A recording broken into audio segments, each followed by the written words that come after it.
city's open-air memorial service for her on 2 February 1901. On that occasion, crowds had sung Rock of Ages, Nearer My God to Thee, and Abide With Me, in front of the black-clad Parliament buildings and under an azure sky, a spontaneous scene of love and loyalty to the deceased and devotion and reverence to the Almighty Father, which could scarcely be equalled anywhere on earth. This spiritual life of Queen Victoria proceeds from the expectation shared by her divided subjects across the empire, that it belonged to them. As the Bishop of London reminded Victoria at her coronation, of no other individual members of the whole family of mankind can it be said, with equal truth, that they lived not for themselves alone, but for the weal or woe of others than of monarchs. God might have distinguished her, but expected much from her in return, because her slightest failing could shake the entire frame of society. The desire to find lessons in her life was the spring for the stream of contemporary biographies, which has since matured into an ever-widening flood. The Canadian John W. Curtin's True Royalty, or the noble example of an illustrious life as seen in the lofty purpose and generous deeds of Victoria, as maiden, mother, and monarch, thus aimed to be no mere biography, but rather a guide, philosopher, and friend to those who desire to make the most of their talents, opportunities, and powers. These lives often bent Victoria's piety to their sectarian commitments.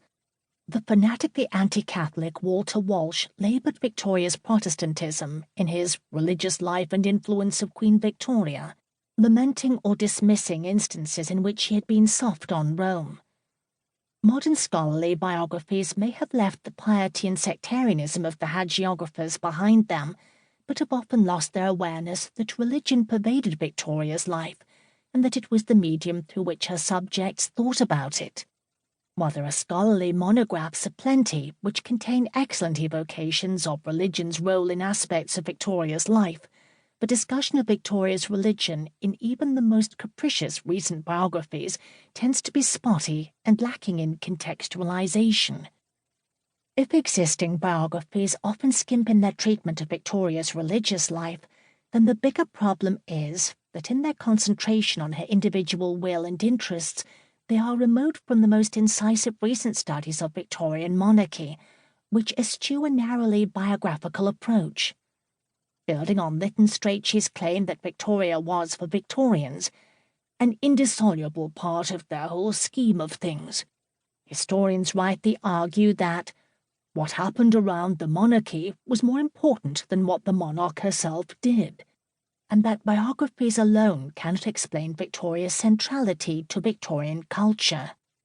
Recent studies of her role in political life, her media image, her relationship with India and the peoples of her empire, and her place in the imagination of suffragist campaigners have refined and strengthened our sense of Victoria's agency, precisely because they emphasize the structural supports and constraints on it.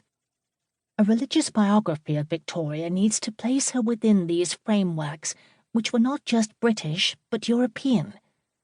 The European 19th century was an age not just of modernization, but of monarchy. Its sovereigns were not just resilient in holding on to power, but enterprising in finding new ways to express and legitimize it.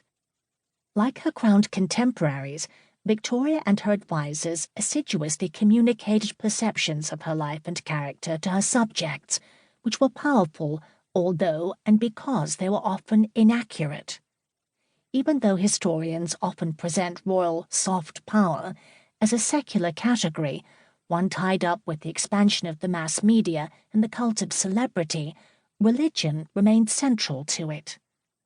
In telling the story of Victoria's religion, this book shows that, like her life as a whole, it was idiosyncratic but never private.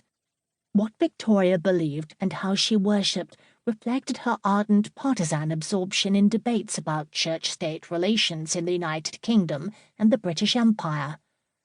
At the same time, Victorians demonstrated enormous confidence in discussing the innermost secrets of her spirituality and appealing to them to vindicate their own religious traditions and feelings. Approaching Victoria, then, as both